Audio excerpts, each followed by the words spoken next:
வணக்கம் ஆயிஷா செய்திக்காக நான் உங்கள் ஆனந்தன். இந்த போஸ்டர் பார்த்தோனே, "நீ என்னடா புது கதை சொல்லப் போற?" அப்படின்னு தானே கேட்பீங்க.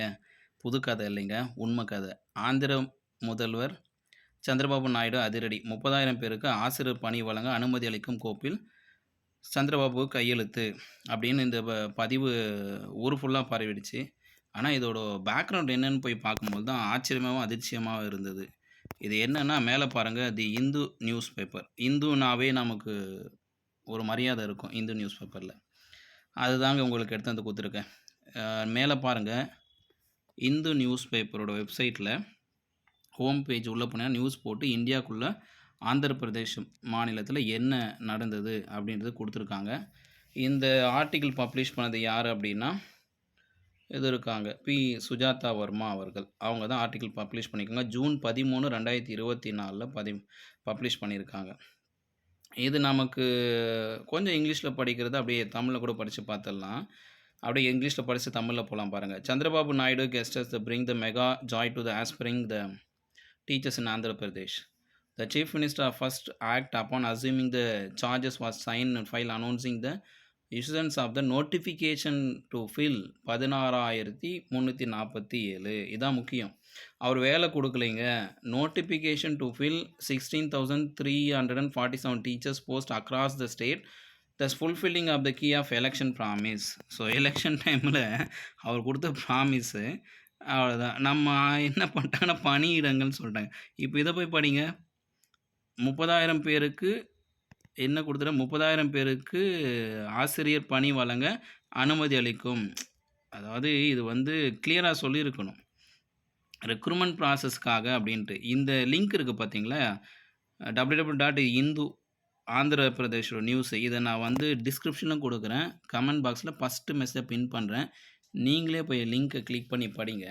இப்போ நம்ம இதை லிங்க் கிளிக் பண்ணால் இந்த மாதிரி வெப்சைட்டுக்குள்ளே கூட்டிகிட்டு போகும். இதை கூட்டிகிட்டு போனோடனே நீங்கள் கவலைப்படாதீங்க, இங்கிலீஷில் இருக்குன்றதுனால நம்ம என்ன பண்ண தமிழில் மாற்றிக்கலாம். எப்படின்னா, மேலே ரைட் சைடில் 3 டாட் இருக்குங்களா, இந்த ஒட்டுமொத்த ஸ்க்ரீனில் மேலே ரைட் சைடில் 33% மொபைல் சார்ஜ் தெரியுது. அங்கே 3 டாட்டு. இந்த 3 டாட்டுக்குள்ளே போனீங்கன்னா கீழே இருக்கும் பாருங்கள் ட்ரான்ஸ்லேட். இந்த ட்ரான்ஸ்லேட்டில் போயிட்டு அதிலே பாருங்கள் இங்கிலீஷ் டு தமிழ் ட்ரான்ஸ்லேட் வந்துடும். அப்படி வரலன்னா நீங்கள் சூஸ் பண்ணிக்கோங்க. என்ன இப்போ படிக்கலாம் பாருங்கள். இப்போ தான் புது கதை தெரியும். புது கதை இல்லை, உண்மை கதை. சந்திரபாபு நாயுடுவின் சைன் ஆந்திராவில் உள்ள ஆசிரியர்களுக்கு மெகா மகிழ்ச்சியை தருகிறது. மாநிலம் முழுவதும் 16,347 ஆசிரியர் பணியிடங்களை நிரப்புவதற்கான அறிவிப்பானை வெளியிடுவது தொடர்பான கோப்பில் கையொப்பமிட்டது. தேர்தல் வாக்குறுதிகளை நிறைவேற்றுவதன் மூலம் முதல்வர் பொறுப்பேற்றதும் முதல் செயல். இதுதான் சுஜாதா வர்மா அவர்களோட பதிவு. பார்த்தீங்களா எவ்வளோ அழகாக சிரிக்கிறாரு சந்திரபாபு நாயுடு. அவர் எவ்வளோ அழகாக சிரிக்கிறாரு. அவர் சைன் பண்ண அந்த நோட்டிஃபிகேஷனோட பேஜ் இருக்குது பாருங்கள். நம்ம தமிழ்நாட்டில் இருக்கிற சில தொலைக்காட்சி செய்திகள் பார்த்தீங்கன்னா, ஏதோ ஒரு பரபரப்புக்கு உட்படுத்தணும்னு சொல்லி முழுமையான தகவல் என்ன பண்ணிட்டாங்கன்னா, இது எல்லாரும் பண்ணுறதில்ல, 1, 2 கவனக்குறைவாக ஏற்படும். அந்த அடிப்படையில் இதுவும் அப்படி தான் ஏற்பட்டிருக்கு. சரி, இது எனக்கு தெரிஞ்சது உங்களுக்கு சொல்லிடலாம் அப்படின்னு உங்ககிட்ட கொடுத்துட்டேன். நானும் படித்து காமிச்சிடுறேன், நீங்களும் படித்து பார்த்து தெரிஞ்சுக்கோங்க. உங்களால் முடிஞ்ச இந்த வீடியோ வந்து ஒரு 100 பேருக்கு, 200, 1000 பேருக்கு அனுப்புங்க. உண்மையை தெரிஞ்சுக்குங்க. ஏன்னா நம்ம தமிழ்நாடு சிஎம் கிட்ட, எஜுகேஷன் மினிஸ்டர் கிட்ட போய் இதை சொன்னால் கண்டிப்பாக நமக்கு திட்டு தான் விழும்.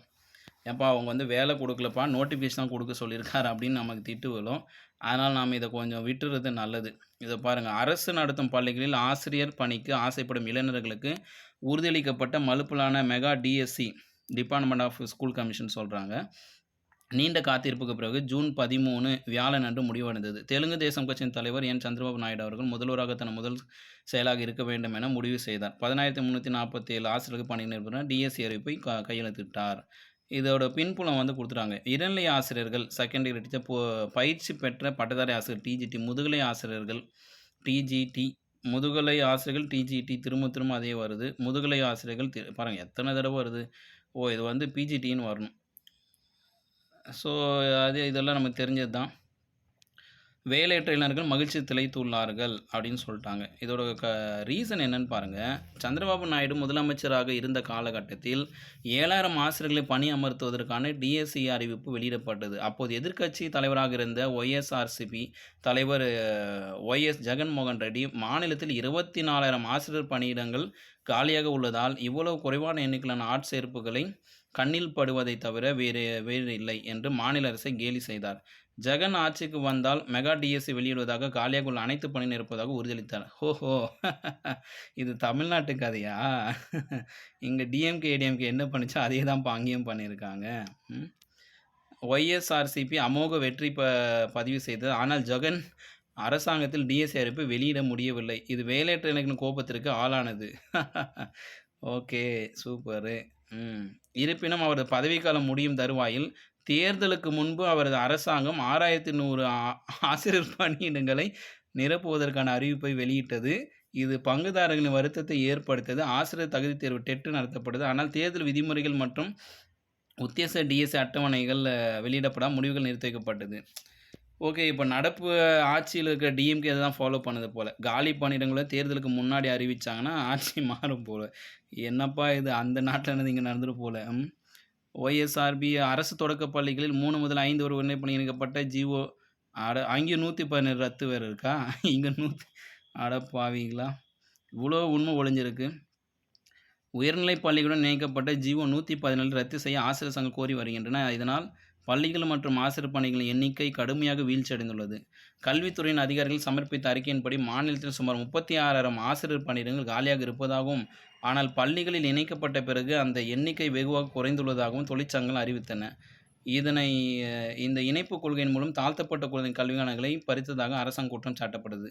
அப்போது எதிர்க்கட்சியில் இருந்த சந்திரபாபு நாயுடு அவர்களின் குறைகளை பரிசீலிக்க உறுதியளித்திருந்தார்.